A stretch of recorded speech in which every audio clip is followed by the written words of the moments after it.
काला जादू। अपने बेटे रिशु के माथे से टपकते हुए पसीने को देखकर सविता की हालत खराब हो गई। ऐसा आज पहली बार नहीं हुआ जब रिशु नींद से घबरा कर जागा है। हाय मेरा बच्चा, न जाने किसकी नजर लग गई है तुझे। जब से मेरे बच्चे ने 10वीं के एग्जाम में स्कूल टॉप किया है तब से रोज बुरे बुरे सपने आने लगे हैं। हाँ माँ, मैंने आज फिर से एक काले साए को देखा। वो यहीं मेरी आंखों के सामने खड़ा था। माँ मुझे बचा लो माँ। वो मुझसे कह रहा था कि मुझसे बदला लेगा। माँ कहीं ये प्रशांत। चुप कर, कैसी बात कर रहा है? दोबारा उसका नाम मत लेना। तुझे पता है ना, उस प्रशांत ने आत्महत्या कर ली, तो बार बार उसका नाम मत लिया कर। मम्मी, क्या सच में प्रशांत ने आत्महत्या की थी? चुप कर, बहुत सवाल पूछता है आजकल। और फिर रात के वक्त सविता के पूरे घर में एक अजीब सा काला धुआं छाने लगा। गहरी नींद में सोई सविता की जैसे ही आंख खुली उसका दम घुटने लगा। वो दौड़कर रिशु के रूम की तरफ गई जहां उसके दरवाजे पर घूमती एक काली परछाई देख वो बुरी तरह से घबरा गई। कौन है वहाँ? कौन है? सामने आओ। ये मैं हूँ, तुम्हारी काली करतूत।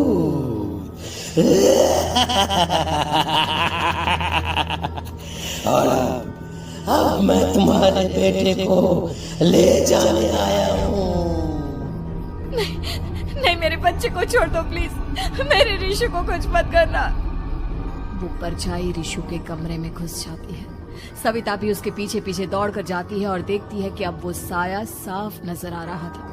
वो सर से पैर तक खून में सना हुआ था और उसके शरीर के सारे अंग कटे फटे हैं। क्या चाहिए तुम्हें? तुम जो बोलोगे मैं करूंगी, लेकिन मेरे रिशु को छोड़ दो। उस परछाई ने रिशु को गर्दन से पकड़कर दीवार के सहारे हवा में उछाल दिया। रिशु जोर जोर से चिल्लाने लगा। माँ बचाओ मुझे, बचा लो माँ। ये मुझे मार डालेगा। माँ मुझे बचा लो माँ। नहीं, ऐसा मत करो। मुझे मार दो लेकिन मेरे बच्चे को छोड़ दो। मैं तुम्हारे आगे हाथ जोड़ती हूँ। वो परछाई रिशु को जमीन पर गिरा देती है और अचानक वहां से गायब हो जाती है। रिशु, मेरा बच्चा, तू ठीक तो है ना? कुछ बोल बेटा, क्या हुआ है तुझे? मैं ठीक हूँ माँ। क्या हुआ था यहाँ पर? कुछ नहीं बेटा, कुछ नहीं। तू परेशान मत हो। हम कल ही गांव के बाहर जो तांत्रिक महाराज रहते हैं उनके पास चलेंगे। ठीक है माँ, हम जल्द ही उनके पास चलेंगे। मुझे बहुत डर लग रहा है माँ। ये बार बार मुझे डरावने सपने आना, ये सब हमारे साथ क्यों हो रहा है माँ? अगले दिन सविता अपने बेटे रिशु को लेकर गांव के बाहर तांत्रिक के पास जाती है। जिस जगह पर तांत्रिक रहा करता था वो जगह बहुत डरावनी थी। चारों तरफ कंकाल और खूब भूतियां नजर आ रही थी। गांव से दूर वीराने में उस जगह पर जोर से आंधी चल रही थी। रिशु ने डर कर अपनी माँ का हाथ पकड़ लिया। माँ मुझे बहुत डर लग रहा है। ये कैसी जगह है? देख बेटा, हमारे साथ जो कुछ भी हो रहा है उसका इलाज सिर्फ और सिर्फ ये तांत्रिक महाराज ही बता सकते हैं। अब यही है जो हमें प्रॉब्लम से बाहर निकाल सकते हैं। जैसे ही सविता और रिशु तांत्रिक की झोपड़ी के अंदर पहुंचे, वहां का नजारा देखकर उनकी आंखें फटी की फटी रह गई। तांत्रिक की झोपड़ी के अंदर कई सारे लोग अपनी गर्दन घुमा घुमा कर जोर जोर से चीख रहे थे। कौन हो तुम और यहाँ क्यों आई हो? महाराज, मेरे बेटे को कुछ दिनों से एक डरावनी काली परछाई नजर आती है और कल रात उसने मेरे बेटे पर हमला भी कर दिया।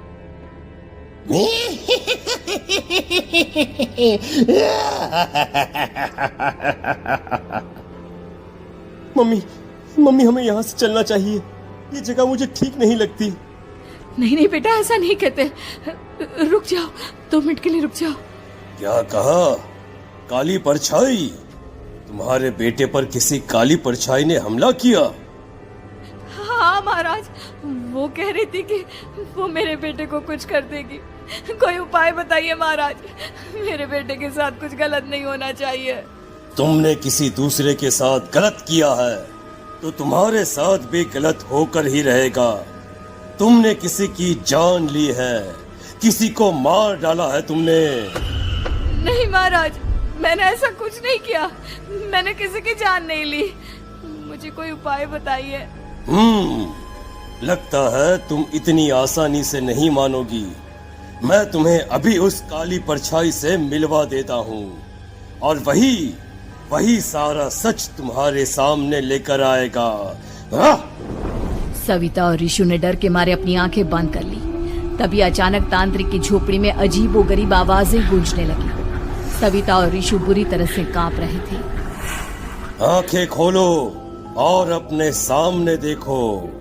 क्या यही है वो जिससे तुम कल रात को मिली थी? बताओ मुझे।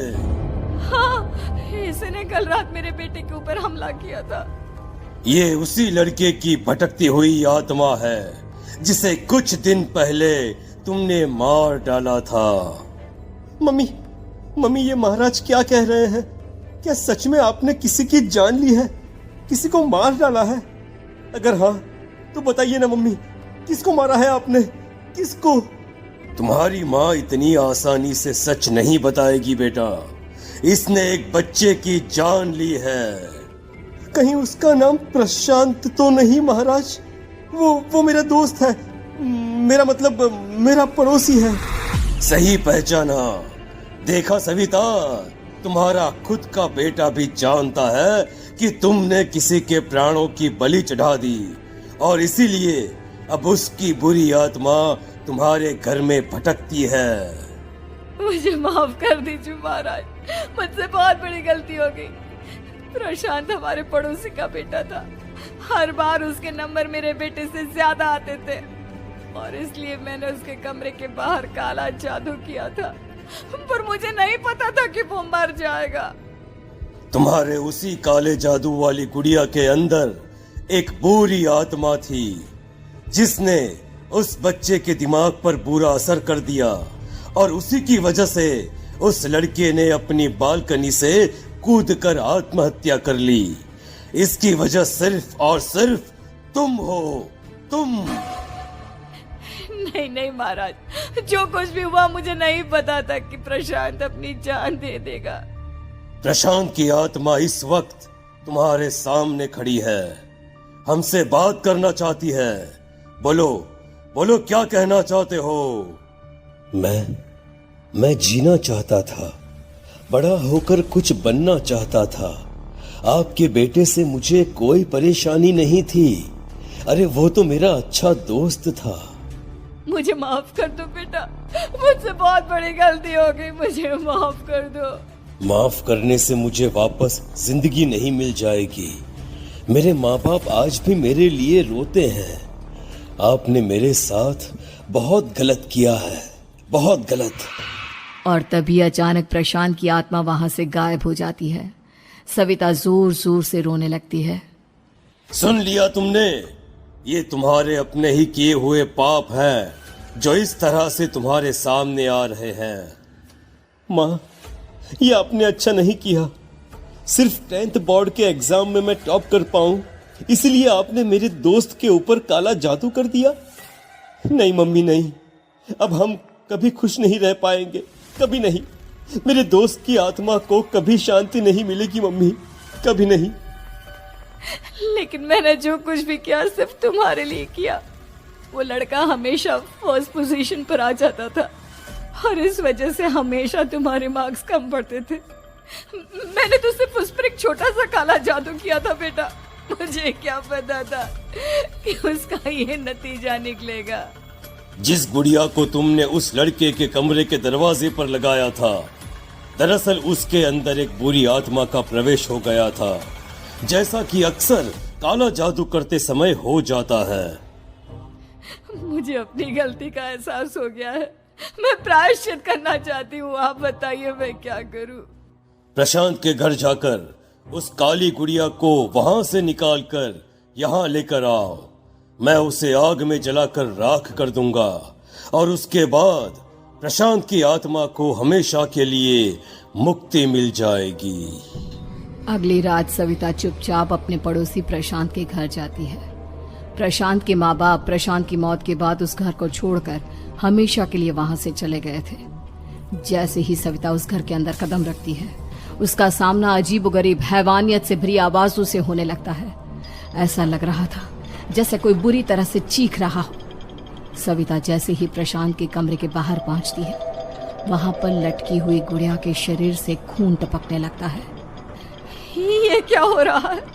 इस गुड़िया के शरीर से खून क्यों टपक रहा है?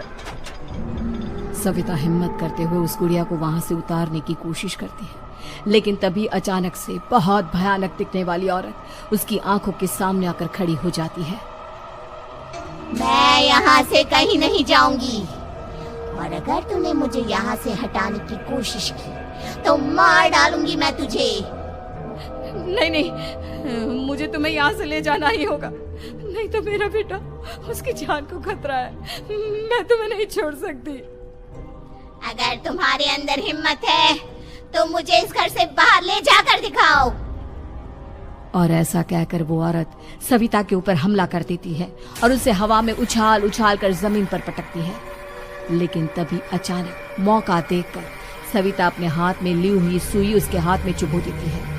हाथ में सुई लगते ही वो औरत जमीन पर तड़पने लगती है। ये क्या किया तूने? ये क्या कर दिया? तुझे ऐसा नहीं करना चाहिए था। तांत्रिक ने मुझे कहा था कि तुझसे जीतने का सिर्फ यही एक तरीका है जिससे मैं अपने पापों का प्रायश्चित कर सकती हूँ और अपने बेटे की जान बचा सकती हूँ। और उसके बाद वो डरावनी दिखने वाली औरत एक छोटी सी जादुई गुड़िया में तब्दील हो गई और सविता ने उसे ले जाकर तांत्रिक को दे दिया। तांत्रिक ने जादुई गुड़िया को आग के हवाले कर दिया।